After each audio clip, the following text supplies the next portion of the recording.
Welcome to big talk. నేను Vijay.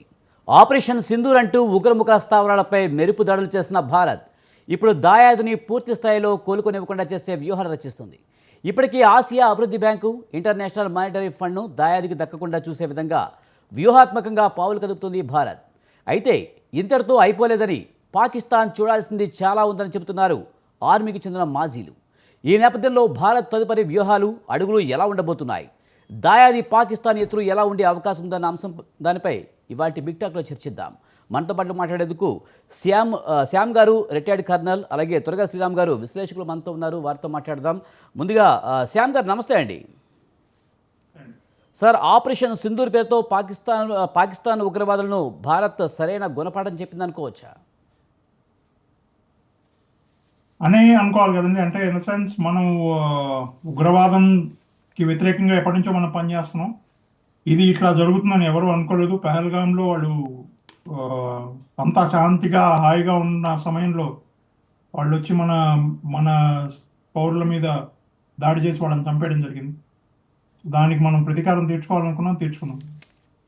Sir, ఒక retired కర్నల్గా చెప్పండి, మరి ముఖ్యంగా పాక్ భారత్ మధ్య పూర్తి స్థాయి యుద్ధం వస్తే కనుక ఆయుధ సంపత్తికి సంబంధించి భారత్ దగ్గర ఉన్నవి ఏంటి, పాకిస్తాన్ దగ్గర ఉన్నవి ఏంటి, ఎన్ని రోజుల్లో యుద్ధం ముగిసే అవకాశం ఉందంటారు? ఆయుధాలు అసలు సమస్య కాదు. ఏ యుద్ధానికైనా ఆయుధాలు సమస్య కాదు. వాళ్ళకి ఆయుధాలు ఉన్నాయి, మనకి ఆయుధాలు ఉన్నాయి. వాళ్ళకి అణ్వాయుధాలు ఉన్నాయి, మనకి అణ్వాయుధాలు. అన్నిటికంటే ముఖ్యమైనది ఆయుధం వెనక ఉన్న మనిషి, దాన్ని నడిపేవాడు, ఆ యంత్రాన్ని నడిపేవాడు. వాడు ఇంపార్టెంట్, వాడు ముఖ్యమైన మనిషి. అంటే మన సైనికులు, వాళ్ళ సైనికులు. ఎక్కడ వస్తుంది తేడా? మన సైనికులు ఏంటంటే ఒకవేళ ఎవడైనా బుల్లెట్ కాల్చినా లేదంటే ఏదైనా ప్రమాదం వచ్చినా దాని వైపు పరిగెడతారు. ఏమైందో చూద్దాందా, ప్రాణం పైన పర్లేదు, దేశం కోసం ఏం చేయడానికైనా తయారైన లెవెల్లో ఉంటారు. అదే పాకిస్తాన్లో ఏంటంటే ఒక బుల్లెట్ పేలితే వాళ్ళు అన్నీ వదిలేసి పారిపోతారు.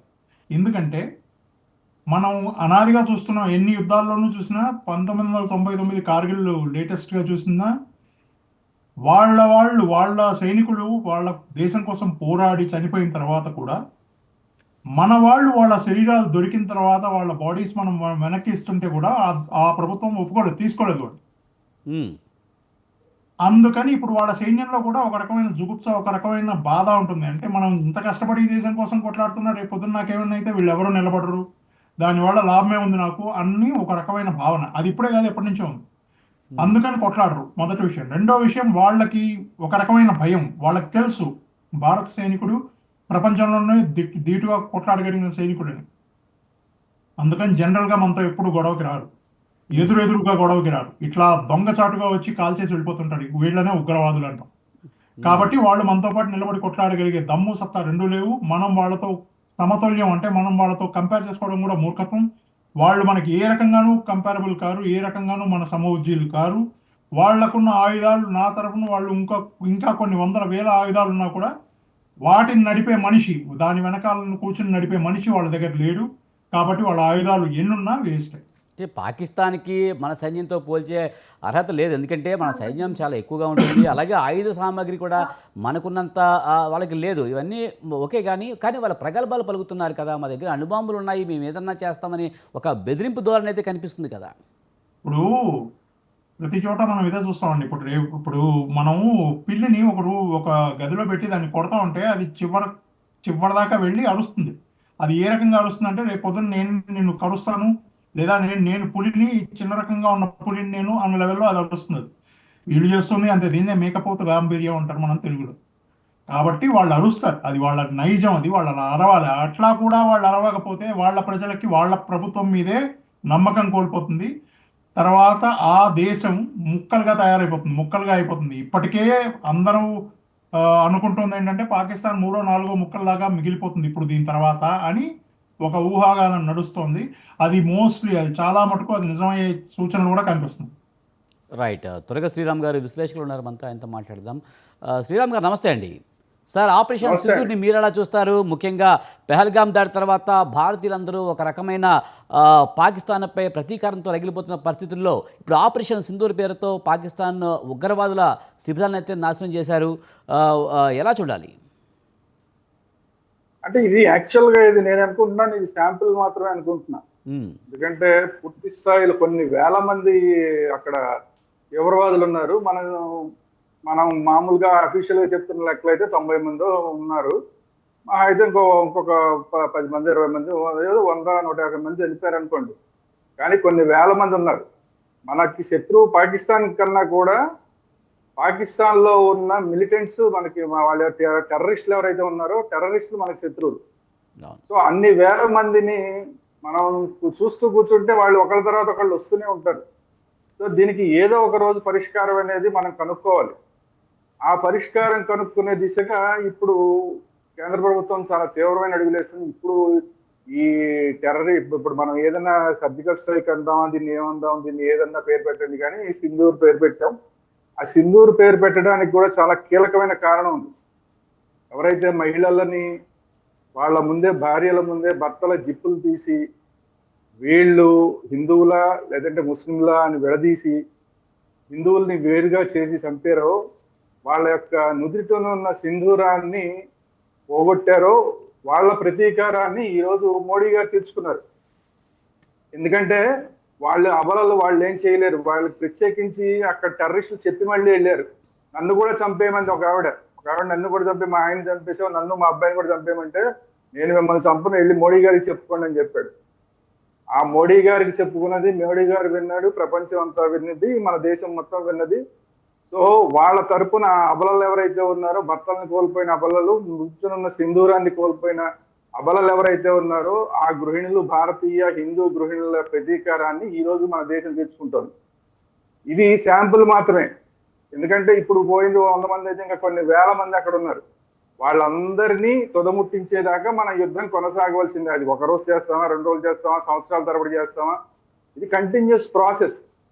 ఇప్పుడు పాకిస్తాన్ తిరిగి మనం ఆపరేషన్ సింధూర్ చేసిన తర్వాత దాని మీద ఏ విధంగా రియాక్ట్ అవుతుందన్న దాని మీద ఆపరేషన్ సింధూర్ 2 ఉంటుందా, ఉండదా, ఉండాలా, అవసరం లేదా అన్నది మళ్ళీ నిర్ణయించుకోవాల్సిన పరిస్థితులు ఉంటాయి.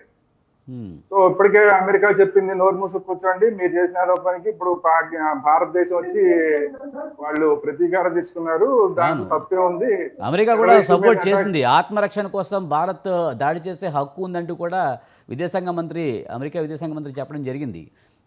అంతర్జాతీయ చట్టాల ప్రకారం చూసినా కూడా మనకి పూర్తి హక్కులు మనకు ఉన్నాయి. అదే విషయాన్ని ఈరోజు అమెరికా చెప్పింది. సో అందువల్ల ఇప్పుడు వాళ్ళ దగ్గర ఉన్న డబ్బులేనా కాస్త కోస్తా ఉన్నాయన్నా, వాళ్ళ దగ్గర 4 విమానాలు, 4 బాంబులు, 4 గన్నులు ఉన్నాయన్నా అది అమెరికా పుణ్యం లేదా చైనా పుణ్యం.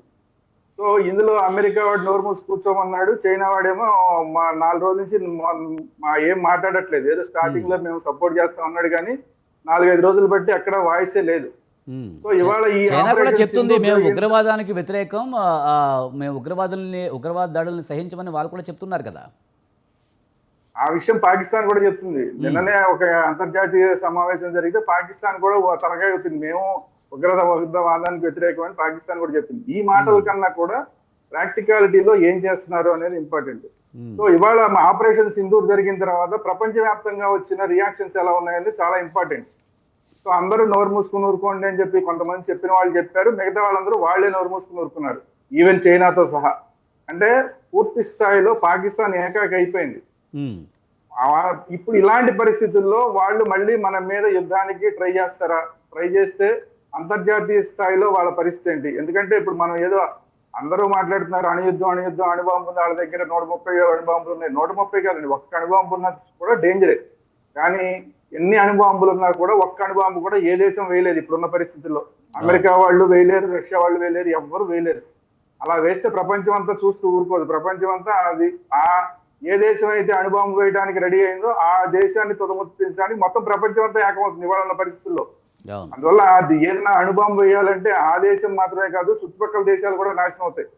ఈవెన్ ఇప్పుడు ఈ అణుబాంబు గురించి ఇందాక మీరు అడిగారు గారు చెప్తున్నాం, వీళ్ళు మహా వేస్తే మనకి పంజాబ్ దగ్గర కొద్దిగా వేయగలరు, లేదంటే రాజస్థాన్ దగ్గర, గుజరాత్ దగ్గర ఆ దగ్గర ప్రాంతాల్లో ఏమైనా వేస్తే వేయగలరు. అది కూడా అవకాశం లేదు. ఎందుకంటే మన S-400 మన ఆల్రెడీ వాటిని టార్గెట్ చేసేస్తుంది. అయినా కూడా వేసినా కూడా ఆ ప్రాంతాల్లో వేస్తే కూడా మనం ఎలాగపోతాయో మనకన్నా ముందు పక్కన లాహోరు, కరాచీ అవన్నీ కూడా ఎగిరిపోతాయి. అవును. అంటే ఇవాళ పాకిస్తాన్ అనేది ఒక అణుబాంబు భారతదేశం మీద వెయ్యాలి అంటే వాళ్ళ నెత్తిన వాళ్ళు అణుబాంబు వేసుకున్నట్టు లెక్క. సో అందువల్ల అణుబాంబు అనేది అసలు దాని గురించి అసలు మన టాపిక్ మాట్లాడుకోవాల్సిన అవసరమే ఉండదు. అంటే బెదిరిస్తుంది మేము 30 అణుబాంబుల్ని భారత్కి గురిపెట్టామని ఆ దేశానికి సంబంధించిన కొంతమంది చెప్తూ ఉన్నారు. అంటే ఇదంతా కూడా కొంచెం ఆ పాకిస్తాన్లో ఉన్న ప్రజలకి ధైర్యం చెప్పడం కోసం అయి ఉండొచ్చు. అంతే, ఇప్పుడు వాళ్ళు 30 పెట్టారంటే మన దగ్గర ఏమైనా ఖాళీగా ఉన్నాయంటే ఆహా. మనం ఏమైనా దాచుకుని, మనం ఏమైనా పచ్చళ్ళు జాడీలో పెట్టి దాచుకున్నాం అవి ఏమన్నా? అవి ఆల్రెడీ వాళ్ళకి టార్గెట్ పెట్టే ఉన్నాయి. అటు చైనా వైపు ఇటు అన్ని వైపు టార్గెట్ పెట్టే ఉంటాయి. అది కాదు సమస్య. ప్రయోగం చేయగలిగిన పరిస్థితి ప్రపంచంలో ఇప్పుడు ఏ దేశానికి లేదు. అలాగైతే రష్యా ఇప్పుడు 3 సంవత్సరాల బట్టి యుద్ధం చేయదండి. ఫస్ట్ రోజే ఒక అణుబాంబు వేసేస్తే అక్కడితో ఉక్రెయిన్ అయిపోతుంది.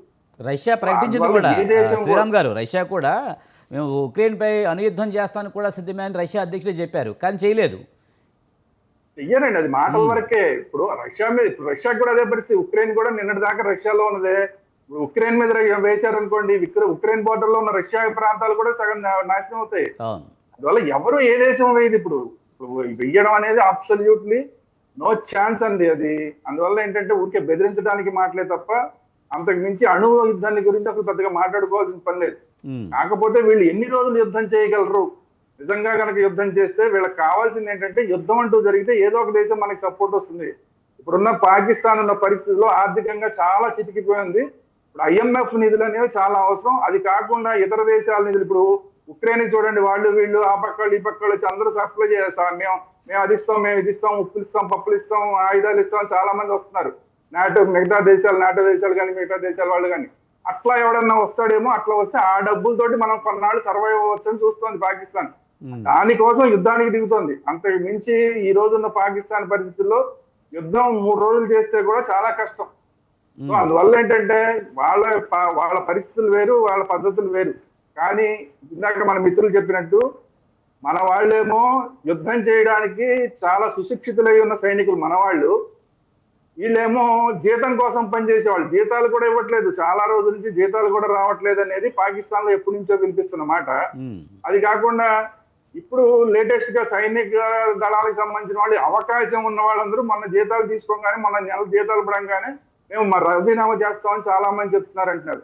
మనకైతే ఇక్కడ అవకాశం ఉండదు. ఒకసారి జాయిన్ అయిన తర్వాత రాజీనామా ఎప్పుడు పడితే అప్పుడు రాజీనామాలు చేయడానికి అవకాశం ఉండదు. మరి అక్కడ ఏంటి పరిస్థితి తెలియదు. చాలా మంది ఏడుస్తున్నారు, మేము యుద్ధానికి వెళ్ళమని ఏడుస్తున్నారు సైనికులు. అవన్నీ మనకి వీడియోలు కనబడుతున్నాయి. సో అందువల్ల ఏడ్చే సైనికులు ఉన్న దగ్గర యుద్ధానికి వెళ్ళడం బాగోయ్ అని చెప్పి ఏడ్చే సైనికులు ఉన్న దగ్గర ఆ దేశం ఏం యుద్ధం చేస్తుంది, ఎన్నాళ్ళు యుద్ధం చేస్తుంది? ఇందాక మిత్రులు కరెక్ట్ గా చెప్పారు, ఆయుధాలు ఉన్నంత మాత్రం కాదు, ఆయుధాన్ని వాడే సైనికుడు ఉండాలి కదా వెనకాల. వాడే ఏడుస్తూ ఉంటే, భయపడిపోతూ ఉంటే. ఇంకొక మాట ఏంటంటే, అసలు ఆ మునీర్ అనేవాడు పిచ్చివాగుడంతా వాగాడు. వాడు ఇప్పుడు దాకా అబ్స్కాండ్ అయిపోయాడు, ఎక్కడ కనిపించట్లేదు. ఆ రక్షణ మంత్రి వచ్చి రోజుకో పిచ్చి మాట, ఏదో ఒక రోజేమో నేను యుద్ధం చేస్తానంటాడు, ఒక రోజు మేము యుద్ధం చేయమంటాడు. ఒక్కొక్కళ్ళు ఒక్కొక్క రకంగా మాడుతున్నారు మంత్రులు. ప్రధానమంత్రి ఏమో వెళ్ళి ఫైల్స్ అని చెప్పి హాస్పిటల్లో జాయిన్ అయిపోయాడు. ప్రధానమైన సైన్యాధ్యక్షుడేమో ఎక్కడున్నాడో తెలియట్లేదు. ఇట్లాంటప్పుడు అసలు ఆ సైన్యం ఏం పని చేస్తుంది, ఏమి వాళ్ళకి ఉత్సాహం వస్తుంది, యుద్ధం చేయాలన్నా కూడా ఏం వీరోచితంగా పోరాడాలన్నా స్ఫూర్తి ఎక్కడి నుంచి వస్తుంది వాళ్ళకి? సో అందువల్ల 2-3 రోజులు కూడా చేయడం కష్టం. ఇప్పుడు ఇవాళ మనం చేశాం కాబట్టి ఇవాళ మనం చూస్తుంటే అక్కడ మొత్తం మన వైపుకి ఆ సైనిక పటాలని పంపించాల్సిన పరిస్థితి, తప్పనిసరి పరిస్థితి ఇప్పుడు పాకిస్తాన్ దగ్గర వచ్చింది. ఆ ట్రక్కులు వాటికి పెట్రోల్ పోయడానికే లేవు. మామూలు సైనికాధికారులు కాని వాళ్ళందరికీ కూడా ఇప్పుడు IAS IPS లాంటి వాళ్ళని కూడా మీరు అసలు ట్రక్కులు జీపులు వాడకండి అని చెప్పారు. ఎందుకు? పెట్రోల్ మిగులుతుంది, ఆ పెట్రోల్ తీసుకెళ్లి సైనికులు వెళ్లే ట్రక్కుల్లో పోయొచ్చు అని చెప్పి. అలాంటి పరిస్థితుల్లో ఉన్న పాకిస్తాన్ ఏం యుద్ధం చేస్తుంది? సో అందువల్ల ఏంటంటే పై మాటలే, ఇవన్నీ పై మాటలే. మహా కావాలంటే 1-2 రోజులు చేస్తే గొప్పవాళ్ళు. ఆ 1-2 రోజులు కూడా దేనికోసం అంటే, ప్రపంచంలో ఎవడన్నా వచ్చి బాబా మీరు యుద్ధం చేయకండి, 2 అణ్వాయుధ దేశాలు మీరు యుద్ధం చేయకండి, యుద్ధం చేస్తే ప్రపంచానికి ఏదో జరిగిపోద్ది, నీకెందుకు మేము కూర్చుని మాట్లాడుతాం, నీకేం కావాలని చెప్పి పాకిస్తాన్ 4 డబ్బులు ఇచ్చి మనకేదో 4 శాంతి వచనాలు చెప్తారేమో ఎవరన్నా అని చెప్పి వాళ్ళ ఆశ. అంతకు మించి ఏదీ లేదు. ఈ యుద్ధంలో జరిగిన కొద్దీ, రోజులు గడిచిన కొద్దీ విజయం మనదవుతుంది, పరాజయం వాళ్ళదవుతుంది. రైట్. మనతో పాటు ప్రొఫెసర్ శ్రీనివాస్ జునుగురి గారు మనతో ఉన్నారు, విశ్లేషకులు. ఆయనతో మాట్లాడదాం. శ్రీనివాస్ గారు నమస్తే అండి. నమస్తే సార్, పెహల్గాం దాడి తర్వాత భారతీయులందరూ కూడా మరోసారి సర్జికల్ స్ట్రైక్ చేయాలని గట్టిగా కోరుకున్నారు. మన దేశం కూడా ఆపరేషన్ సింధూర్ పేరుతో అటాక్ చేసింది, దాదాపు 90 మంది ఉగ్రవాదులను చంపింది. ఎలా చూడాలి? ఇది చాలా హర్షణీయం అండి. అది భారతీయులందరూ సెలబ్రేట్ చేసుకునే మూమెంట్ ఇది. ఎందుకంటే వారం రోజులు అసలు దేశ ప్రజలు అడుగుతున్నారు. అంటే సోషల్ మీడియాలో చూసినా, ఎక్కడ మనం ట్రావెల్ చేసినా, ఏ కన్వర్జేషన్‌లో చూసినా అదే మాట అందరూ సిటిజన్స్ దాని గురించి మాట్లాడడం జరిగింది. ఎప్పుడు మన భారతదేశము వాటిపైన అటాక్ చేస్తుంది, ఇంకెందుకు వెయిట్ చేస్తుందని చాలా వ్యతిరేకత. ఐ మీన్ వ్యతిరేకత అంటే లైక్ ఒపీనియన్ ఎక్స్‌ప్రెస్ చేయడం అది స్టార్ట్ చేశారు. బట్ దెన్ సరైన టైంలో భారతదేశము ఇందాక మిత్రుడు శ్రీరామ్ మిత్రుడు గారు చెప్పినట్టు పాకిస్తాన్ లెవెల్లో ఏకాకిగా చేసి దాంతోపాటు ఇండియా వేరే దేశాల నుండి ఇన్ ప్రిన్సిపల్ సపోర్ట్ తెచ్చుకొని స్ట్రాటజిక్గా ఒక పద్ధతి ప్రకారము నైట్లో ఒక 25 మినిట్స్లో మన టార్గెట్స్ని రీచ్ అయిపోయి పాకిస్తాన్లో ఎక్కడైతే టెర్రరిస్ట్ హబ్స్ ఉన్నాయో అక్యురేట్‌గా సామాన్య ప్రజలకి ఏమి ఇబ్బంది కలగకుండా మన టార్గెట్ రీచ్ అయ్యి మన దేశ ప్రజలకి ఒక ముఖ్యమైన విషయం మన మిలిటరీ ఫోర్సెస్ చెప్పడం జరిగింది. అత్యంత ముఖ్యమైన విషయం ఏందంటే, ఈరోజు మీడియా ఇంటరాక్షన్ కూడా ఇద్దరు మహిళా నేవీ ఆఫీసరు, తర్వాత మిలిటరీ ఆఫీసరు ద్వారా యూజువల్‌గా మనం ఏం చెప్తాం అంటే ఏం చూస్తామంటే మెయిల్ ఆఫీసర్స్ వచ్చి మీడియాని అడ్రెస్ చేసేవాళ్ళు. బట్ ఈరోజు అసలు ఎప్పుడు జరగని విధంగా చాలా ఆశ్చర్యకంగా ఇద్దరు మహిళా ఆఫీసర్స్‌ని ముందు పెట్టి దేశ ప్రజలకి మనం ఏం చేశాము, ఎలాంటి ఇబ్బంది కలగకుండా దేశ ప్రజలకి, అట్లాగే సామాన్య ప్రజల పాకిస్తాన్ వాళ్ళకి కూడా ఏమి ఇబ్బంది కలగకుండా అక్యురేట్‌గా ఎలా టార్గెట్ చేయడమో ఆహ్, చక్కగా ఎక్స్‌ప్లెయిన్ చేశారు. దాంట్లో చాలా స్ట్రాటజీ ఉందండి. మనము భారతదేశం సింపుల్‌గా 1 వీక్ వెయిట్ చేసి టైం ప్రకారము పాకిస్తాన్ పైన రిటాలియేషన్ చేసిందంటే అది చాలా చిన్న విషయము. ఎందుకంటే చాలా తెలివిగా మన మహిళలు ఎంత రోదనకు గురయ్యారో పహల్గామ్ ఇన్సిడెంట్ తర్వాత. ఇందాక మన మిత్రులు చెప్పినట్టు జిప్పు తీసి ఎవరు హిందువులు, ఎవరు ముస్లిమ్స్, అది చాలా ఘోరమైన విషయము. సో మహిళల రోదనని కరెక్ట్‌గా ఆహ్, ఆహ్, విని భారతదేశం military forces, navy forces target area పైన అటాక్ చేసి ఐ థింక్ కి చాలా జస్టిఫై చేసిందని నేను అనుకుంటున్నాను. సో అటు ఇందాక ఎలాగే మన మిత్రులు చెప్పినట్టు ఇది మళ్ళా ఇప్పుడు ఎండ్ అవుతదని మనం చెప్పలేము. పాకిస్తాన్ మార్నింగ్ నుంచి చెప్తుంది. ఆహ్, మేము ఈ ఊరికనే ఊరుకోము. మేము కూడా రిటాలియేటరీ మెజర్స్ తీసుకుంటామని మేకపోతు గాంభీర్యంలాగా మార్నింగ్ చెప్తూనే ఉంటుంది. బట్ ఇప్పటివరకు మనకేం అప్డేట్ లేదు. ఎంతమంది చనిపోయారు? ఆళ్ళు మరి సామాన్య ప్రజలా? లేకుంటే టెర్రరిస్టా? అని ఎలాంటి రెస్పాన్స్ ఇప్పటివరకైతే నేను చూడలేదు. గవర్నమెంట్ నుంచి కూడా ఏమి రెస్పాన్స్ లేదు. సింపుల్‌గా చెప్తున్నారు ఏందంటే, మేము ఊరికనే ఊరుకోము. మేము కూడా రిటాలియేటరీ మెజర్స్ తీసుకుంటామని అంటున్నారు. So, we have to wait. Actually అదే ఎందుకంటే పాకిస్తాన్ దేశ ప్రజలు గూడా వాళ్ళ గవర్నమెంట్‌తో సపోర్ట్‌గా ఏం లేదు. ఎందుకంటే గత సంవత్సరం, 2 సంవత్సరాల నుంచి అక్కడ సోషల్ ప్రాబ్లమ్స్ ఉన్నాయి, ఎకనామిక్ ప్రాబ్లమ్స్ ఉన్నాయి, ఎంప్లాయ్‌మెంట్ ప్రాబ్లమ్స్ ఉన్నాయి. చాలా ప్రాబ్లమ్స్ ఉన్నాయి. సో, గవర్నమెంట్ దిక్కుతోచని పరిస్థితిలో రైట్. వాళ్ళ దేశ ప్రజల సపోర్ట్ తీసుకోవడానికి ఇదొక స్ట్రాటజీని వాడుకుంది. బట్ ఈ స్ట్రాటజీ అది కరెక్ట్ అయిన స్ట్రాటజీ కాదు. ఎందుకంటే షార్ట్ టైమ్‌లో పాకిస్తాన్ ప్రజలు గవర్నమెంట్‌తో ఉండడానికి ప్రయత్నిస్తారు. ఎందుకంటే ఆఫ్టర్ ఆల్ ఏ దేశ ప్రజలకైనా దేశం important. So, for time being వాళ్ళు సపోర్ట్ చేయొచ్చు. బట్ లాంగ్ రన్‌లో మాత్రము ఇందాక మన మిత్రుడు చెప్పినట్టు ఇది జస్ట్ ట్రైలర్ మాత్రమే. పిక్చర్ ఇంకా ఉంది. రైట్. సో ఆ! సో అది అండి. రైట్. సాదిక్ గారు సాదిక్ గారు విశ్లేషకులు ఉన్నారు మనతో పాటు. సార్, మీరెలా చూస్తారు? ఆపరేషన్ సింధూర్‌తో భారత్ అయితే పాకిస్తాన్ ఉగ్రమూకల్ని దాదాపు 90 మందిని చంపింది. పాకిస్తాన్‌తో యుద్ధం విషయంలో చాలా స్ట్రాటజిక్‌గా భారత్ వెళ్తూ ఉంది. ముఖ్యంగా అంతర్జాతీయ సమాజం ముందు ఒంటరి చేయగలిగింది. ఇందులో సక్సెస్ఫుల్‌గా చేసిందనే మాట వినిపిస్తుంది. సార్, మీ వాయిస్ రావడం లేదు. ఖచ్చితంగా అండి. ఈట్‌కే ఓకే. జవాబు ఖచ్చితంగా మంచి పని చేశారు ఈరోజు. మ్మ్. తర్వాత మనం ఏమనుకోవాలంటే ఈట్‌కే జవాబ్ పత్తర్ సే అని. అయితే ఒక ముఖ్యమైన విషయం ఏంటంటే మనము దీన్ని కంటిన్యూ చేయాలి. ఎందుకంటే సర్జికల్ స్ట్రైక్స్ చేసి ఆగిపోవద్దు. ఇది సమూలంగా పూర్తిగా ఉగ్రవాదం వైపు అది ఎప్పుడు కూడా మనకు కంట్రోనల్స్ లాగానే ఉంది. సమూలంగా ఉగ్రవాదం ఇప్పుడు మనం చేసింది పాకిస్తాన్‌తో యుద్ధం కాదు. అసలు అర్థం చేసుకోవాలంటే మనం చాలా క్లియర్‌గా గవర్నమెంట్ చెప్తుంది. మేము ఉగ్రవాద స్థావరాలను లేపిస్తున్నాము. మేము ఉగ్రవాదులకు ఎక్కడైతే ట్రైనింగ్ ఇస్తున్నారో, ఉగ్రవాదులను ఎక్కడైతే పెంచి పోషిస్తున్నారో, ఉగ్రవాదులను ఎక్కడైతే ఉంచారో వాళ్ళను మేము పట్టుకోవడానికి, వాళ్ళను మేము న్యాయస్థానంలో ఉంచడానికి, వాళ్ళను అవసరమైతే వాళ్ళకి మాకు జరిగిన మన దేశానికి ఏది జరిగిందో అన్యాయానికి మన దేశ వాసుల మీద వాళ్ళు ఎక్కుపెట్టిన వాటికన్నిటికీ సమాధానం ఇవ్వాల్సిన అవసరం ఉంది కాబట్టి ఖచ్చితంగా ఉగ్రవాద స్థావరాలను మేము లేపేస్తాం.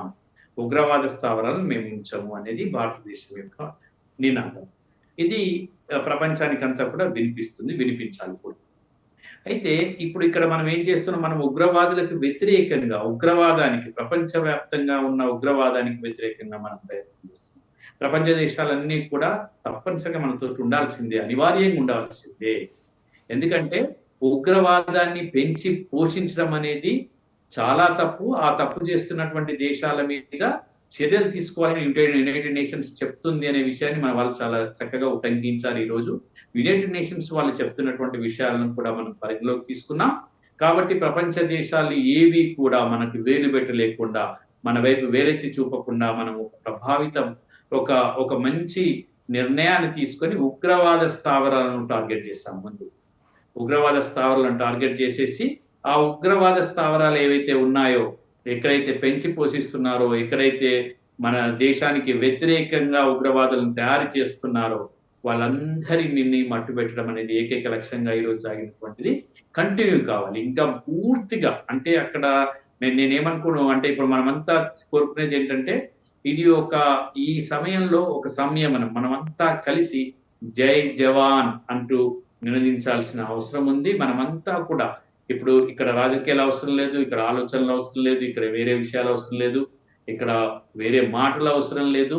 ఒకే ఒక నినాదం జై భారత్, జై జవాన్ అనుకుంటునే వాళ్ళకి మనం వాళ్ళు చేసేటువంటి కృషికి, ఇప్పుడు వాళ్ళు చేసేటువంటి తెగింపుకి, వాళ్ళు చేసేటువంటి ఆ బార్డర్ లో జరుగుతున్నటువంటి వాళ్ళు చేసేటువంటి దానికి మనం అందరం కూడా వెంట ఉండాలి. మన ప్రతి మాట, ప్రతి యాక్షన్, ప్రతి ఆలోచన కూడా వారితో ఉండాలి. అందుకోసం మనం ఇస్తున్నటువంటి జవాబుని వాళ్ళకు ధీటుగా ఇస్తున్నాం కాబట్టి వాళ్ళకి తప్పదు. ఆ తప్పని పరిస్థితుల్లో కూడా మనం చాలా సంయమనంగా మనం అందరం కలిసి ఏకీకృతమై మనం భారత్ వైపు చూడండి అనే ప్రపంచ దేశాలు చూసేటట్టు మనము చేస్తున్నాం. కాబట్టి ఖచ్చితంగా నేను దీన్ని మనం ఇంకొక ముఖ్యమైన విషయం ఏంటంటే అంతిమం వరకు కూడా సాధించాలి. ఇంతకుముందు కూడా సర్జికల్ స్ట్రైక్స్ జరిగాయి, ఇప్పుడు సర్జికల్ స్ట్రైక్స్ ఆపొద్దు. We should not stop it. ఎందుకు స్టాప్ చేయొద్దంటే అవి ఇప్పుడు మనం స్టాప్ చేసాం అనుకోండి, మళ్ళీ ఏమవుతుంది, మళ్ళీ వెతుకుతూనే ఉంటారు. ఉగ్రవాదం అనేది అది ఏంటంటే కంటిన్యూస్ గా అది ఒక వైరస్ లాగా రెట్టింపు అవుతుంది. దానికి మనము మందేస్తున్నప్పుడు కంటిన్యూటీగా మందేసి భారతదేశం వైపు కన్నెత్తి చూడకుండా చేయాల్సిన అవసరం ఒకటి ఉంది. మనము ఆ వైపున పూర్తిగా ఇప్పుడు తీసుకున్న స్టెప్ ను కొనసాగించాలి, పూర్తి వరకు కొనసాగించాలి, చివరి వరకు. రైట్ శ్యామ్ గారు, ముఖ్యంగా ఆపరేషన్ సింధూర్ అనేది కొనసాగించాలి, ఇంతకు ముందులాగా సర్జికల్ స్ట్రైక్ చేసి వదిలేయకూడదు, యుద్ధం చేయాలి, ఇంకొకసారి భారత్ వైపు చూడాలంటే భయపడే విధంగా చేయాలనేది చాలామంది వాదనగా కనిపిస్తుంది. ముఖ్యంగా ఇది రైట్ టైం పీఓకేని స్వాధీనం చేసుకోవడానికి అనే వాదన ఉంది. ఇప్పుడు పీఓకేని స్వాధీనం చేసుకోనే ఛాన్స్ ఉందంటారా? స్వాధీనం చేసుకోవాలంటే పీఓకే ఏంటంటే పాకిస్తాన్ కూడా స్వాధీనం చేసుకోవచ్చు. అందులో మనకు పెద్ద కష్టమైన పని కాదు, భారతదేశానికి కష్టమైన పని కాదు. మనం ఇంతకుముందు గత యుద్ధాలన్నింటిలో కూడా చూసినా మనం చాలా లోపలికి వెళ్ళాము, తర్వాత వాళ్ళ మీద జాలిపడి వెనక్కి ఇచ్చేసాం అంతా. కాబట్టి తీసుకోవడం పెద్ద కష్టం కాదు. మనం ఇక్కడ ఆలోచించాలి, దిస్ ఇస్ కాల్డ్ స్ట్రాటజీ. ఇందులో మనం ఈ డెసిషన్స్ని గవర్నమెంట్ మన సైన్యాధ్యక్షులకు వదిలేస్తే బెటర్ అనిపిస్తుంది నాకు. ఎందుకంటే మీరు తీసుకున్న తర్వాత ఏంటి సస్టెనెన్స్ ఏంటి, దాని తర్వాత ఏం చేయాలి అని ఒక పథకం ఏర్పడుతుంది ఎప్పుడైనా సరే. అది అయ్యేంత వరకు అది ఒకవేళ ప్లాన్ చేసుకుంటే దాన్ని బట్టి వాళ్ళు ఫాలో చేస్తారు. ఇది మొదటిది. రెండో విషయం ఏంటంటే ఇంతవరకు భారతదేశం ప్రపంచంలో శాంతిని కోరుకునే దేశంలాగా ఉంది. ఇప్పుడు మనం సడన్గా యుద్ధాలు చేసి పాకిస్తాన్ని లేదంటే పిఓకేని వెనక్కి తీసుకుంటున్నాం, లేదా వాళ్ళలో అక్కడ ఉన్న వాళ్ళందరినీ గెంటేస్తున్నాం, ఇట్లాంటివి ఏమన్నా జరిగితే అది మన దేశానికి, మన దేశంకి ఉన్న గుడ్ విల్కి, గుడ్ మంచి పేరుకి అదొక దెబ్బ. ఇది 2. 3 తీసుకోవడం అంటే మనం తీసుకోగలమా లేదా అన్న విషయానికి వస్తే తీసుకోవడం పెద్ద కష్టం కాదు. ఏ రోజు అనుకుంటే ఆ రోజు భారతదేశ సైన్యం పాకిస్తాన్ని, పిఓకేని రెండింటిని తీసుకునే సత్తా ఈ భారతదేశానికి, ఎయిర్ ఫోర్స్కి, నేవీకి ఉంది. ఉమ్. మీరు చెప్తున్నట్టు అక్కడ ఉన్న ప్రజల్ని మనం నిజం నిజం చెప్పాలంటే వాళ్ళు నిజంగా వాళ్ళ పీఓకేలో ఉండటానికి ఇష్టపడతారు. కానీ వాళ్ళు మనం భారతీయులుగా గుర్తించగలమంటారా? మరి వాళ్ళు ఒప్పుకుంటారా దానికి? ఒప్పుకోని సమయంలో మనం వాళ్ళని పాకిస్తాన్కి పంపించేస్తే మనకు వచ్చే ఇబ్బందులు ఏంటి అసలు? మనం ఎవరినైనా సరే మనలో కలుపుకోవాలంటే వాళ్ళకే ఇష్టపడి వాళ్ళకై వాళ్ళు వచ్చి కలుపుతారు. భారతదేశం మనం పార్టీషన్ వచ్చినప్పుడు లేదా భారతదేశం కలిసినప్పుడు కూడా, యూనియన్ ఆఫ్ స్టేట్స్ కింద భారతదేశం నిలబడ్డప్పుడు కూడా ప్రతి రాష్ట్రం వాళ్ళంతటా వాళ్ళుగా స్వతంత్రంగా వచ్చి మనతో కలిశారు. అట్లా కలిస్తే మీకు లాంగ్ లాస్టింగ్ రిలేషన్షిప్ ఉంటుంది. అంటే ఎక్కువ రోజులు నడిచే ఏమంటారు దాన్ని, సౌభాతృత్వం ఉంటుంది. ఒకవేళ అట్లా కాకుండా మనం ఎవరినైనా ఓడించి కొట్లాడి తీసుకున్నాం అనుకోండి, ఇప్పుడు మిగతా దేశాల్లో ఎట్లా కొట్టుకుంటున్నారో, ఒక్కొక్క ప్రాంతంలో ఎట్లా కొట్టుకుంటున్నారో అట్లాగే మళ్ళీ ఇది కూడా మొదలయ్యే ఛాన్స్ ఉంటుంది. ఈరోజు పిఓకేలో కూడా ప్రొసెషన్స్ జరుగుతున్నాయి, ఊరేగింపులు జరుగుతున్నాయి, మేమంతా ఇండియాకి కలిసిపోవాలి, భారతదేశంలో కలిసిపోవాలని వాళ్ళు అనుకుంటున్నారు. వాళ్ళు అనుకుని వాళ్ళకే వాళ్ళు స్వతంత్రంగా మన దేశంలో వచ్చి కలిస్తే అది that's one of the best option. ఆ ఆప్షన్ ఎక్సర్సైజ్ చేయడానికే ఈ బల ప్రదర్శన. ఈ బల ప్రదర్శనలో పాకిస్తాన్కి మనం చెప్పేది ఏంటంటే, చూడు బాబాయ్, నువ్వు నీ వల్ల కాదు మాతో కొట్లాడడానికి, కాబట్టి నువ్వు పని చేయి, ఈ ప్రాంతం అంతా మాది, ఇంతకుముందు కూడా మాదే, కాబట్టి ఇది మాకు ఇచ్చేసి గమ్మునుండు. అలా శాంతి ఒప్పందాల్లో దీన్ని తీసుకునే ఛాన్సెస్ ఉన్నాయి. అలా కనుక తీసుకుంటే అది నిజంగా మనకి చాలా లాభదాయకం. ముఖ్యంగా పీఓకేని తీసుకుంటే ఈ సమస్య ఇక్కడితో సమస్య పోతుంది. ఒక రకంగా చెప్పాలంటే పాకిస్తాన్కి, భారత్కి ఇంకా గొడవ పడే అవకాశం కూడా ఉండదు అనే వాదన కూడా ఉంది కదా సార్, దాన్ని ఎలా చూడాలి? ఆ వాదన నేను ఒప్పుకోనండి. ఎందుకంటే అది నా పర్సనల్ ఒపీనియన్. ఏంటంటే పాకిస్తాన్ మీరు ఎలక తోలు తెచ్చి ఏడాది ఉతికినా అంటారు చూసారా, నలుపు నలుపే కానీ తెలుపు కాదు అని. మీరు ఎంత కష్టపడ్డా పాకిస్తాన్ వాళ్ళు భారతదేశంతో కలిసి నడవడానికి ఒప్పుకోరు. అది వాళ్ళ అప్బ్రింగింగ్, వాళ్ళకి పిల్లవాడు పుట్టినప్పుడు, పాప పుట్టినప్పటి నుంచి వాళ్ళ మెదడులో వేసే ఒక విష మొక్క అది. భారతదేశం మనకు శత్రువులు, వాళ్ళని ఎట్టి పరిస్థితుల్లో వాళ్ళతో కలవకూడదు అనేది వాళ్ళకి చిన్నప్పటి నుంచి వాళ్ళకి నేర్పిస్తున్నది, ఉగ్గుపాలతో నేర్పిస్తున్న విద్య. కాబట్టి వాళ్ళు మనతో కలవరు. లేకపోతే పాకిస్తాన్ వాళ్ళకి మనకి ఏంటండి శత్రుత్వం అయిపోయింది కదా, ఎప్పుడో పార్టీషన్ అయిపోయింది. ఇప్పుడు కామ్గా ఉండొచ్చు కదా, వాళ్ళు మనం ఏమంటారు దాన్ని, సహోదరులాగా పక్కపక్క దేశాల్లో ఉండొచ్చు కదా. ఎందుకు ఉండట్లేదు? ఇదే కారణం. చిన్నప్పటి నుంచి పిల్లల్లో ఈ రకమైన కల్మష భావాలు నేర్పిస్తారు. అందుకనే వాడు 17 ఏళ్ళు 18 ఏళ్ళు అయ్యేప్పటికీ తుపాకీ పెట్టుకుని వచ్చి ఉగ్రవాదిగా తయారవుతుంది. అది పరిస్థితి. కాబట్టి వాళ్ళు మనం కలిసిపోయినా వాళ్ళు మామూలుగా ఉంటారని మాత్రం నేను అనుకోను. పాకిస్తాన్ పిఓకేని మనం తీసుకున్నా వాళ్ళు మంచి మార్గంలో నడుస్తారని నేను అనుకోను. ముఖ్యంగా పీఓకేలో అయితే కొండలు ఎక్కువగా ఉంటాయి. ఆ కొండల నుంచి ఎక్కువగా చొరబాట్లు ఎక్కువగా జరుగుతున్నాయి. దాని ద్వారా పైనుంచి వాళ్ళు కాల్పులు చేస్తున్నారు. దానివల్ల భారత్ కొంత నష్టపోతుంది, సైన్యాన్ని కూడా నష్టపోతున్న పరిస్థితి కనిపిస్తుందని అంటారు. మరి ఈ పీఓకేని అలాగే వదిలేస్తే ఇంకెంతకాలం ఈ సమస్య అనేది ఎటు ఎడతెగకుండా ఉంటుంది కదా. అందుకనే కదా ఇప్పుడు కొంత భాగం మేము తీసుకుంటామని వీళ్ళు ముందే ఈ చర్చల్లో చెప్తారనమాట. ఈ కొంత భాగం మేము తీసుకుంటాం.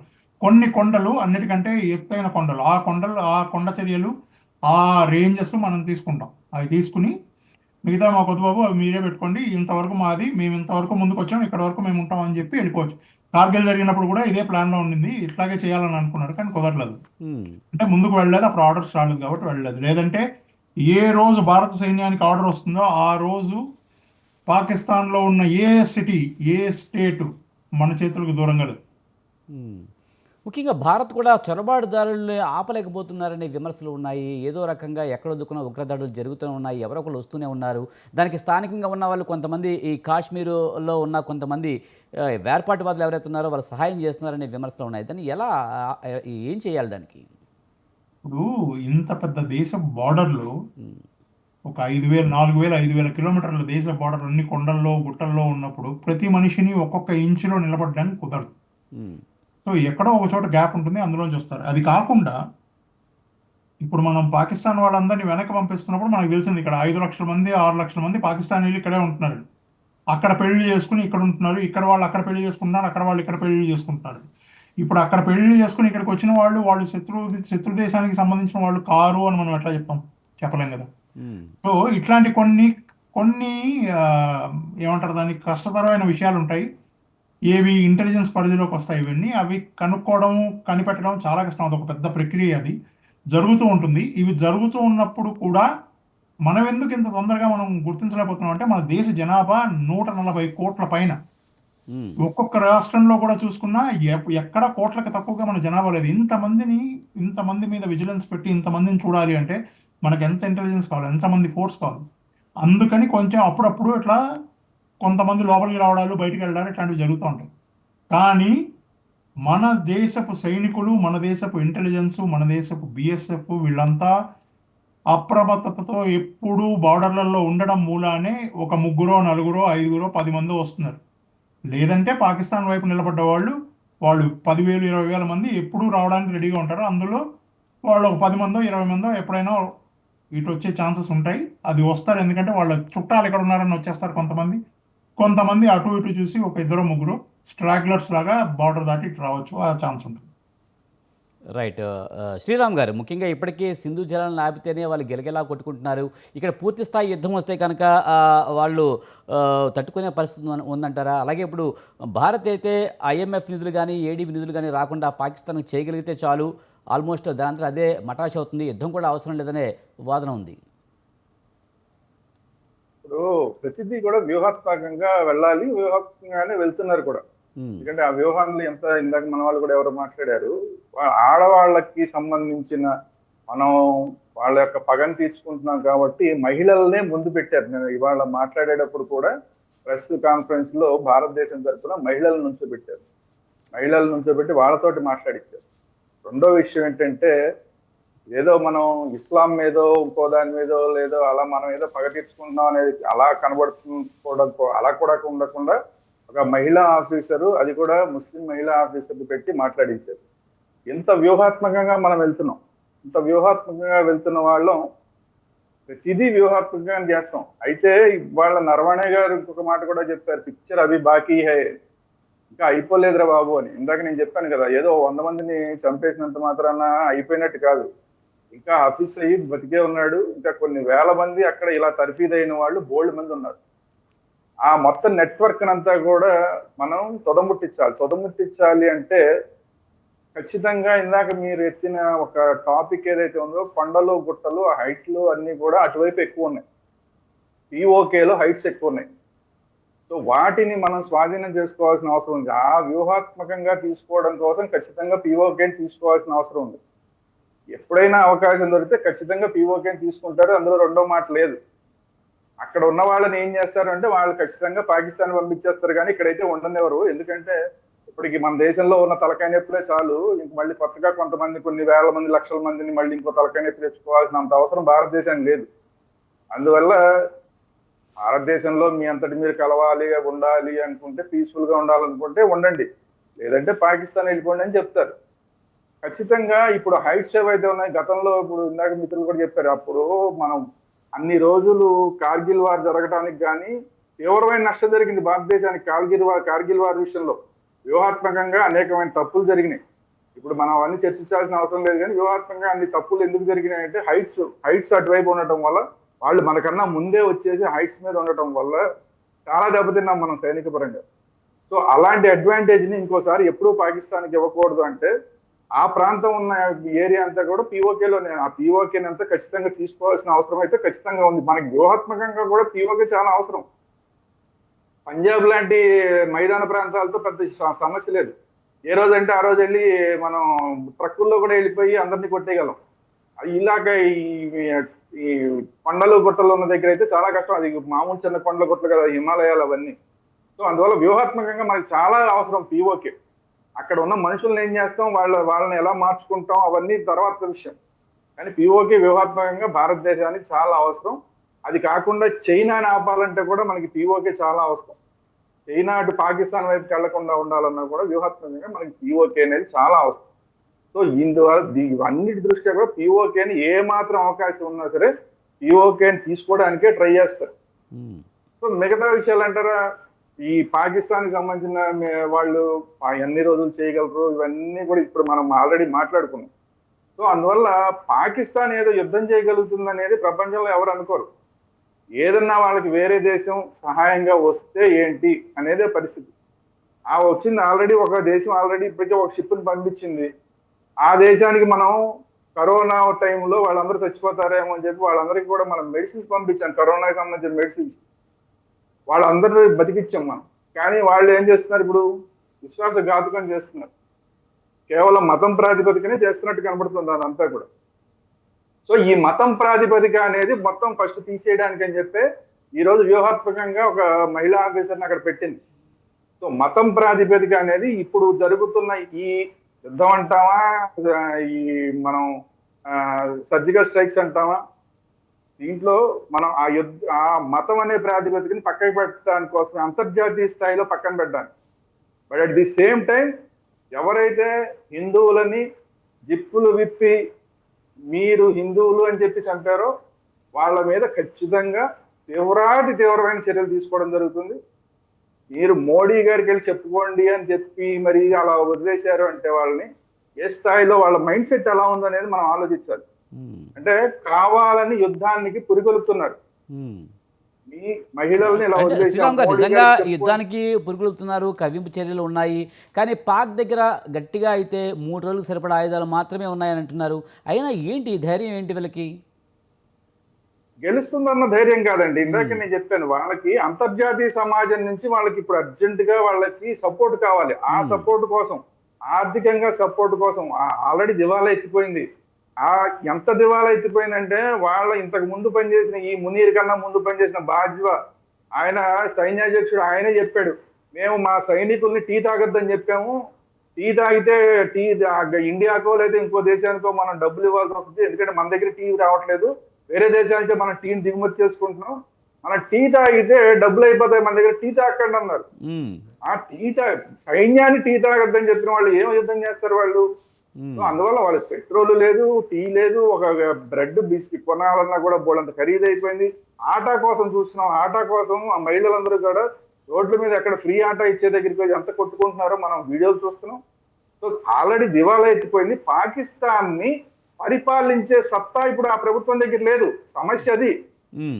సైన్యం తీసేసుకుంటే తీసుకున్నది కాదు, సైన్యం చేతుల్లో ఉంది. సైన్యానికే శాలరీస్ ఇచ్చే పరిస్థితి లేదు, మొత్తం పరిపాలించగలిగిన సత్తా లేదు. ఖైబర్ పఖ్తూన్వాలో అక్కడ దాడులు జరుగుతున్నాయి, వాళ్ళని ఆపే సత్తా లేదు. బలూచిస్తాన్ బిఎల్ఏ వాళ్ళు యుద్ధం చేస్తున్నారు, వాళ్ళని ఆపే సత్తా లేదు. అందువల్ల ఏంటంటే ఈ అన్నిటికీ కూడా పరిష్కారం ఏంటంటే అర్జెంట్ గా వాళ్ళకి కొన్ని ఆయుధాలు, విపరీతమైన ఆయుధాలు కావాలి. రెండోది బాగా డబ్బులు కావాలి. ఈ రెండు ఉంటే అటు బిఎల్ఏని కానీ ఖైబర్ ఇండియా గురించి కాదు అసలు సమస్య. ఇప్పుడు ఆల్రెడీ మనం ఏమి చేయకపోయినా కూడా 4-5 నెలల్లో 4 ముక్కలు అయిపోయే పరిస్థితి ఉంది. ఇప్పుడు మనం ఆల్రెడీ మనం స్టార్ట్ చేసాం కాబట్టి ఒక 4-5 నెలల్లో ఖచ్చితంగా 4 ముక్కలు అయిపోతుంది. ఖైబర్ పఖ్తూన్వా వాళ్ళు విడిగా వెళ్ళిపోతారు. బిఎల్ఏ బలూచిస్తాన్ లిబరేషన్ ఆర్మీ వాళ్ళు ఆల్రెడీ చైనాకి, పాకిస్తాన్ కి డైరెక్ట్ గా వీడియోలు పెట్టి మరీ చెప్తున్నారు, గన్నులు పట్టుకుని మీరు మా దగ్గర ఉంటే కనుక మిమ్మల్ని అందరం చంపేస్తామని. ఆల్రెడీ చంపుతున్నారు కూడా.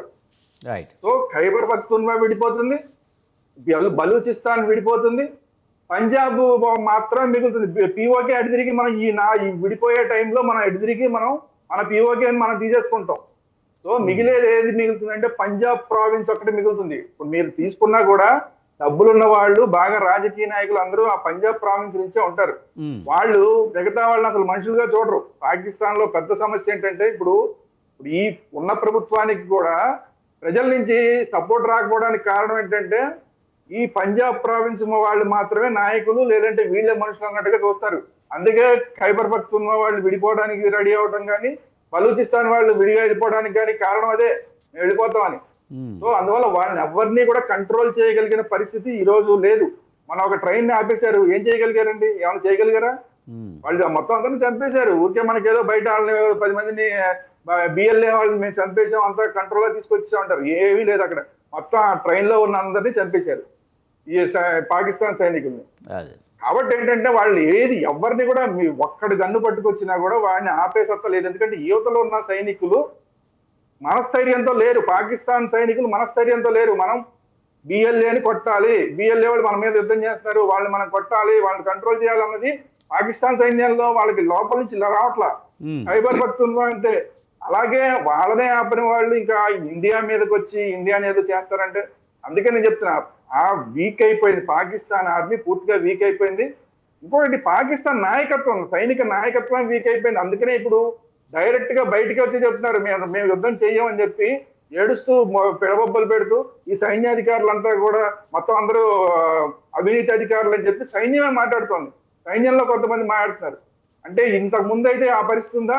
సైన్యంలో అలా మాట్లాడడానికి కాదు, మామూలు మనుషులు మాట్లాడడానికి కూడా తీసుకెళ్లి వృద్ధి చేస్తారు. అసలు ఏమైపోయాడు ఆ మనిషి, ఏమైపోయాడు కూడా ఇక్కడ సైన్యానికి వ్యతిరేకంగా ఒక మాట మాట్లాడితే ఆ మనిషి ఏమైపోయాడు కూడా తెలియదు పాకిస్తాన్ లో. రైట్. అలాంటి చెప్పి సైన్యంలోనే సైన్యం మీద మాట్లాడుతున్నారు, సైన్యాధ్యక్షుడి మీద మాట్లాడుతున్నారు, ఇది కరెక్ట్ గా లేరని. సో అందువల్ల ఏంటంటే అంతర్యుద్ధం చాలా దగ్గరలో ఉంది, ఆల్రెడీ జరుగుతోంది. పెద్ద ఎత్తున అంతర్యుద్ధం జరగడానికి పాకిస్తాన్ లో పరిస్థితులన్నీ కీలకంగా మారిపోయినాయి. సో దీనివల్ల ఏమవుతుంది, పాకిస్తాన్ కి అర్జెంట్ గా వాళ్ళ దగ్గర ఉన్న ఆయుధాలు సరిపోవు, పెట్రోల్ సరిపోదు, డబ్బులు సరిపోవు. ఈ మూడు కావాలంటే వేరే ఏదో ఒక దేశం వచ్చి వాళ్ళని సపోర్ట్ చేయాలి. వేరే ఏదో సపోర్ట్ చేయాలంటే బిఎల్ఏ కోసం రెండంటే రారు, ఖైబర్ పఖ్తూన్ఖ్వా కోసం రెండంటే రారు. అదే ఇండియా మీద అంటే ఇండియా మా మీదకి వచ్చింది బాబోయ్, మమ్మల్ని చంపేస్తున్నారు బాబోయ్, రెండు అంటే అప్పుడు ఎవరో ఒకళ్ళు చైనానా ఇంకోళ్ళ ఎవరో నలుగురు వచ్చారనుకోండి, అప్పుడు డబ్బులు వస్తాయి, పెట్రోల్ వస్తుంది, ఆయుధాలు వస్తాయి. ఇది కావాలి. దీనికోసం అని చెప్పి కావాలని వాళ్ళు యుద్ధానికి వస్తారు. మనం ఇంతకు మాట్లాడుతున్నది పాకిస్తాన్ యుద్ధం చేయదని అనుకోబాకండి, ఖచ్చితంగా చేస్తుంది పాకిస్తాన్. యుద్ధం కావాలి వాళ్ళకి, 1-2 రోజుల, 3 రోజుల, 10 రోజుల వాళ్ళకి యుద్ధం కావాలి. ఆ యుద్ధం జరిగితేనే ఇప్పుడు పాకిస్తాన్ కి సర్వైవల్. ఆ యుద్ధం జరగకపోతే పాకిస్తాన్ కి సర్వైవల్ లేదు, 4 ముక్కలు అవడానికి సిద్ధంగా ఉంది.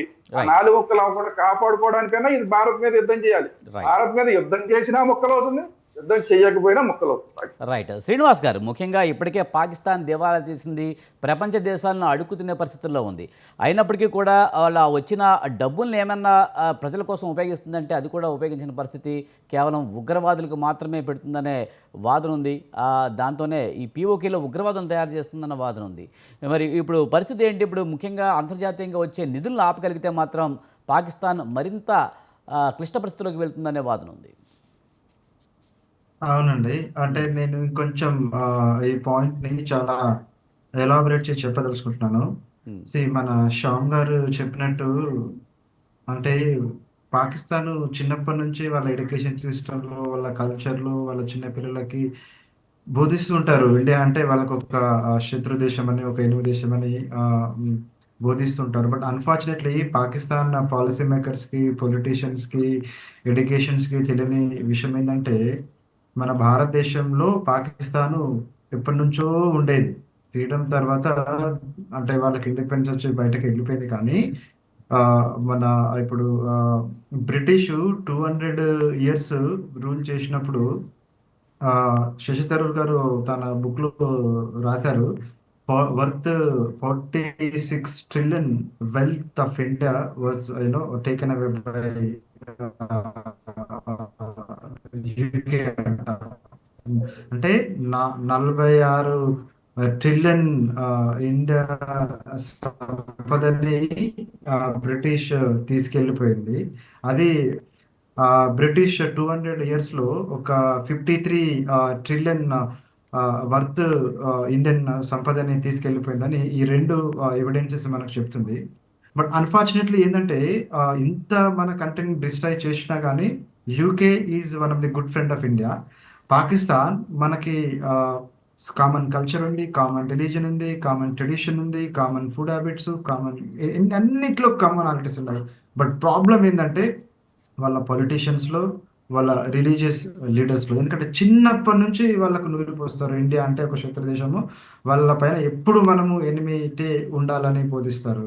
సో అది లాంగ్ రన్‌లో ఐ థింక్ ఇప్పుడు ఇట్లాంటి అవకాశాలు ఎదురయ్యి Pakistan is going to face stern problem in the near future.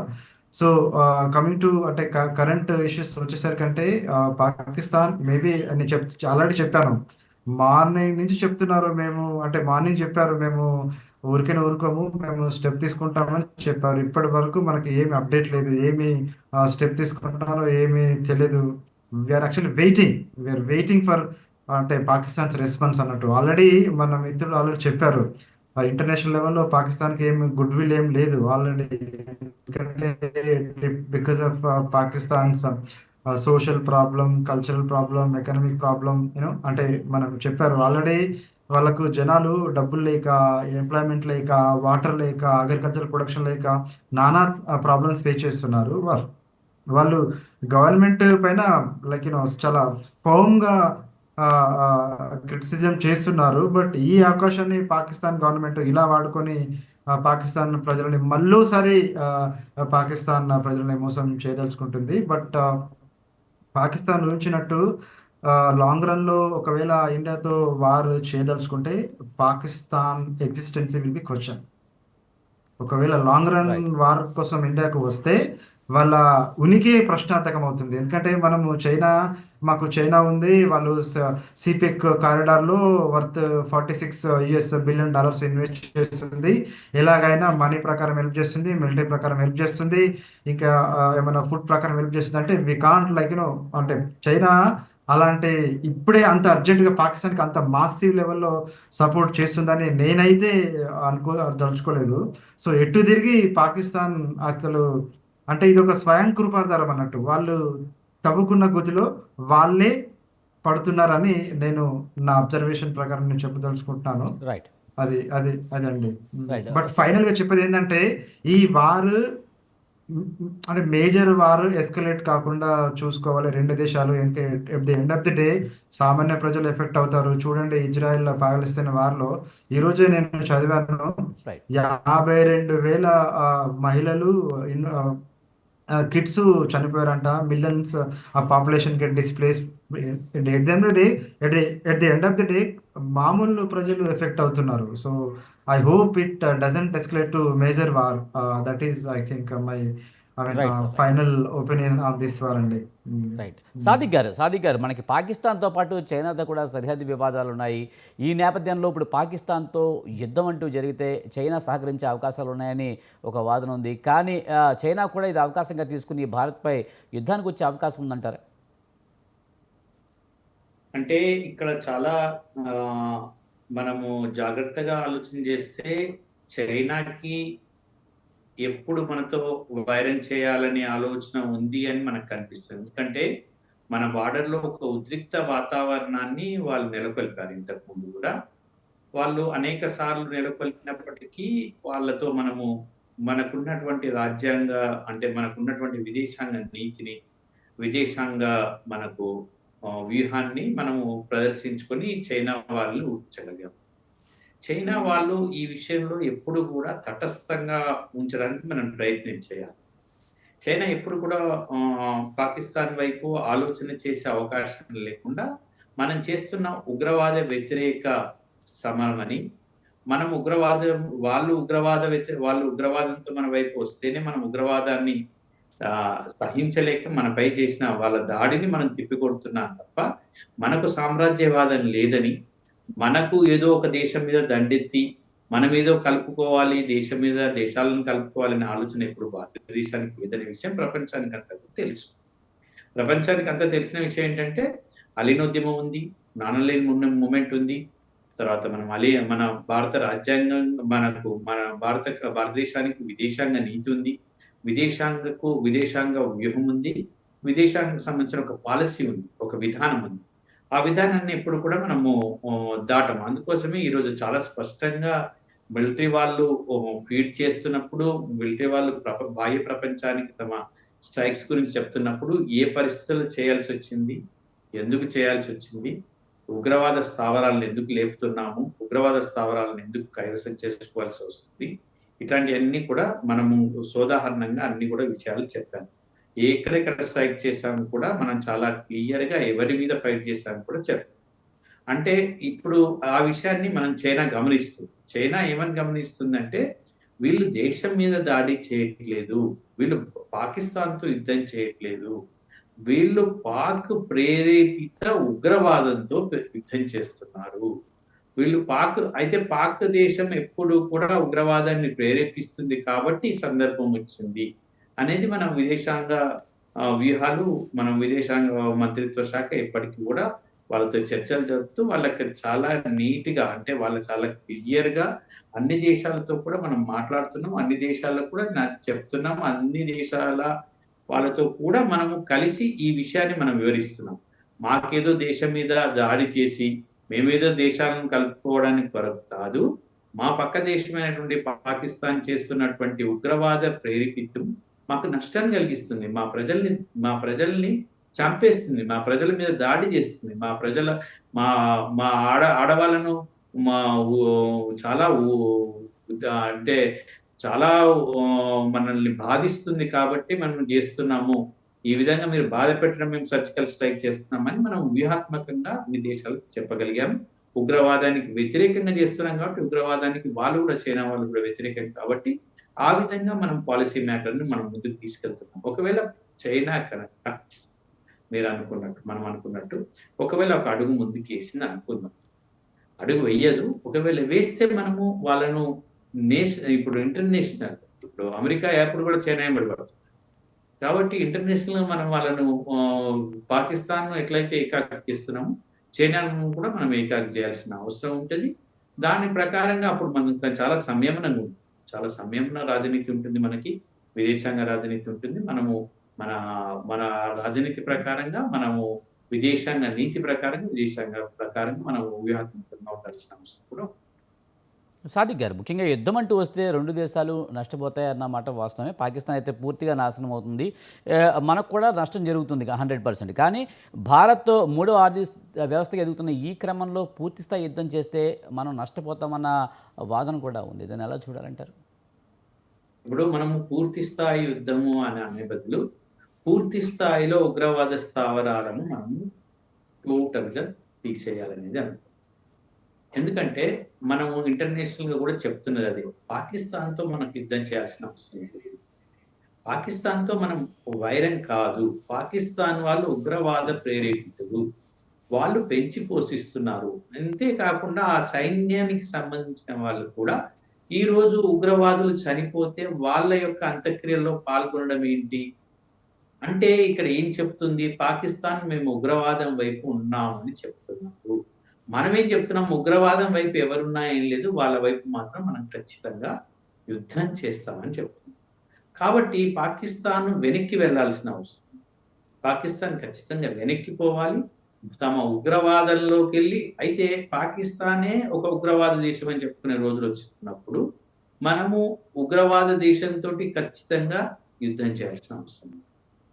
మరి ఉగ్రవాద దేశంగా పాకిస్తాన్ ఉన్నంత సేపు మనం వాళ్ళతో యుద్ధం చేస్తూనే ఉంటాం. ఎందుకంటే మనకు ఇప్పుడు మనం కావాలని ప్రేరేపించింది కాదు కదా! మన పర్యాటకుల మీద దాడి చేయడం, మన మీద దాడి చేయడం, మనకి హాని కలిగించడం వల్లనే ఇది ఉత్పన్నమైంది కదా! అందుకోసమని వాళ్ళతో మనం యుద్ధం చేయడం లేదు. మనకి కావలసిన మన దేశానికి న్యాయం చేస్తున్నాం. మన దేశ ప్రజలకు న్యాయం చేస్తున్నాం అనే విషయాన్ని బాగా ప్రపంచం గుర్తించేలాగా మనం ప్రవర్తిస్తున్నాం. దీన్ని యుద్ధం అనకుండా మనం ఏమని చెప్తున్నామంటే ఉగ్రవాద స్థావరాలను లేపేస్తున్నాం. ఉగ్రవాద స్థావరాలను ఒకవేళ పాకిస్తానే ఉగ్రవాద దేశం అయితే ఉగ్రవాద దేశంతో ఖచ్చితంగా. రైట్. శ్రీరామ్ గారు, ముఖ్యంగా పాక్తో యుద్ధం అయితే అనివార్యంగానే కనిపిస్తుంది. ముఖ్యంగా ఈ నేపథ్యంలో దేశంలో ఉగ్రవాదులు చాలామంది ఉన్నారు స్లీపర్ సెల్స్గా. వాళ్ళు దేశంలో అలజడి సృష్టిస్తారనే ఒక వాదన కూడా ఉంది. ఈ నేపథ్యంలో మనం దేశవ్యాప్తంగా కూడా ఏ సమస్యాత్మక ప్రాంతాలని అక్కడ మాక్ డ్రిల్స్ కూడా నిర్వహిస్తున్న పరిస్థితి ఉంది. ఎలా చూడాలి సార్? మన దేశంలో చాలా స్లీపర్ సెల్స్ ఉన్నాయనే వాదనని మీరేమంటారు? దానికి ముందు ఇప్పుడు మన మిత్రులు చెప్పిన దానికి ఒక మాట చెప్తా. ఇప్పుడు అది పాకిస్తాన్ ఖచ్చితంగా ఉగ్రవాద దేశం. ఇప్పుడు ఉగ్రవాదులు మన దగ్గరికి వస్తున్నారు చాలా తక్కువ మంది. ఎప్పుడో సంవత్సరానికి ఒక 3, 4, 10 మంది అట్లా వస్తారు. మళ్ళీ ఎప్పుడు సంవత్సరానికి మళ్ళీ ఇంకో 10 మంది, 20 మంది వచ్చి తీవ్రంగా అటాకులు చేస్తారు. కానీ పాకిస్తాన్ లో కొన్ని వేల మంది ఉగ్రవాదులు ఉన్నారు. వాళ్ళందరూ ఏం చేస్తున్నారు? వాళ్ళు మొత్తం అన్ని దేశాలకి ఉగ్రవాదం సప్లై చేస్తుంది పాకిస్తాన్. మీరు ఐసిస్ లో తీసుకోండి, ఐసిస్ లో సగం మంది ఉగ్రవాదులు పాకిస్తాన్ వాళ్ళే ఉంటారు. ఫ్రంట్ లైన్ లో ఉండి పోరాడే వాళ్ళు నాయకులు కాకుండా మిలిటరీ మామూలు సైనికుల్లాగా పోరాడే వాళ్ళు అందరూ పాకిస్తాన్ వాళ్ళే ఉంటారు. Right. అలా మీరు ఏ దేశం గొడవలు జరుగుతున్నా కూడా ఆ దేశాల్లో వాళ్ళ తరపున పోరాడే వాళ్ళు వీళ్ళే ఉంటారు ఆయుధాలు పట్టుకుని. అది ఒక వ్యాపారం లాగా చేస్తుంది పాకిస్తాన్. అందువల్ల వాళ్ళకి ఆ వ్యాపారం ఉన్నంత కాలం మనకి పాకిస్తాన్ తో గొడవ తప్పదు. రైట్. అందువల్ల ఏ రోజైనా మనం పూర్తి స్థాయిలో ఉగ్రవాదులందరూ నిర్మూలించేదాకా మనకి పాకిస్తాన్ తో డేంజరే. మీరు అన్నది ఇంకొక పాయింట్, చాలా వాల్యుబుల్ పాయింట్. అసలు బయట ఉన్న ఉగ్రవాదుల కన్నా కూడా ఇందాక చెప్పాను కదా, బయట ఉన్న ఉగ్రవాదులు ఆ వచ్చేది సంవత్సరానికి 10 మందో 20 మందో 30 మందో 50 మంది వస్తారు. కానీ దేశంలో లక్షల మంది స్లీపర్ సెల్స్ ఉన్నారు, లక్షలు. అది ఆడవాళ్ళు ఉన్నారు, మగవాళ్ళు ఉన్నారు. ఆడవాళ్ళు కూడా ఉన్నారన్న విషయం మన లేటెస్ట్ గా మనకి బయటపడింది కదా. వేరే పక్కన పాకిస్తాన్ లో భర్తలను పెట్టుకుని వాళ్ళ వీర్యంతో ఇక్కడ పిల్లల్ని కని వీళ్ళని మా నాన్నగారు, మీ నాన్న పాకిస్తాను, మంది పాకిస్తాను అని చెప్పి అలా పెంచి పోషిస్తున్నారు. ఇక్కడ పిల్లల్ని పెంచి పోషించి యాంటీ ఇండియన్స్ గా మారుస్తున్నారు. వీళ్ళు కాకుండా పాకిస్తాన్ స్వతహాగా కొంతమందిని భారతదేశంలోకి పంపించి ఇక్కడ వీళ్ళకి ఆధార్ కార్డులు, రేషన్ కార్డులు అన్ని ఇచ్చి వాళ్ళని స్లీపర్ సెల్స్ గా కొన్ని సంవత్సరాలు బట్టి ఉన్న వాళ్ళు బోల్డ్ మంది ఉన్నారు. వీళ్ళు కాకుండా ఇండియాలో పుట్టి ఇండియాలో పెరిగిన వాళ్ళు కొంతమంది ఈ ఇస్లాం అనే ఒక దీంతో స్లీపర్ సెల్స్ గా మారుతున్నారు, పాకిస్తాన్ కి అనుకూలంగా స్లీపర్ సెల్స్ గా మారుతున్నారు. వీళ్ళు కాకుండా రోహింగ్యాలు, బంగ్లాదేశ్ నుంచి వచ్చిన రోహింగ్యాలు, వాళ్ళు అదే పరిస్థితిలో ఉన్నారు. ఇట్లా ఎంతమంది మామూలుగా వచ్చే గన్లు పట్టుకొచ్చే తీవ్రవాదులు, మహిళలు అక్కడి నుంచి వాళ్ళు తయారు చేస్తున్న తీవ్రవాదులు, పాకిస్తాన్ పంపించిన తీవ్రవాదులు, వీళ్ళందరూ స్లీపర్ సెల్స్, వీళ్ళందరూ కాకుండా రోహింగ్యాలు, ఇలా అనేక మంది ఉన్నారు. వీళ్ళందరూ కాకుండా నార్మల్ గా ఉన్న వాళ్ళు కూడా రైట్. అవసరమైతే ఇలాంటి యుద్ధ సమయాల్లోనూ ఇలాంటి సమయాల్లో పాకిస్తాన్ కి అనుకూలంగా మాట్లాడే వాళ్ళు మనకి అనేక మంది బయటపడుతున్నారు. Right. లేటెస్ట్ గా కూడా కేరళలో ఒక ర్యాలీనే తీశారు. సో అలాంటి వాళ్ళందరినీ మనం శ్రీరామ్ గారు, మనకి టైం తక్కువ ఉందండి, కంక్లూడ్ చేసేయండి సార్. రైట్. సో అందువల్ల ఏంటంటే దీనికి రాజకీయ కారణాలు ఉన్నాయి. వీళ్ళందరికీ ఆధార్ కార్డులు ఇవన్నీ ఇస్తున్న వాళ్ళు ఎవరు? రాజకీయ నాయకులు. రాజకీయ నాయకులు మారినంతసేపు ఇవన్నీ స్లీపర్ సెల్స్ అనేవి పెరుగుతూనే ఉంటాయి. స్లీపర్ సెల్స్ కనిపెట్టడం పెద్ద కష్టం కాదు. రాజకీయ నాయకులు మారితే మనకి అంతర్గత శత్రువులు తగ్గుతారు. రాజకీయ నాయకులు మారినంత కాలం ఈ అంతర్గత శత్రువులతో కూడా మనం బయట పోరాడాల్సిన పరిస్థితి. రైట్. థ్యాంక్ యూ శ్రీరామ్ గారు, అలాగే శ్యామ్ గారు, శ్రీనివాస్ గారు, సాదిక్ గారు, థ్యాంక్ యూ వెరీ మచ్ అండి డిబేట్లో పాల్గొన్నందుకు. ఇది ఇవాల్టి బిగ్ టాక్. చూస్తూనే ఉండండి స్వతంత్ర.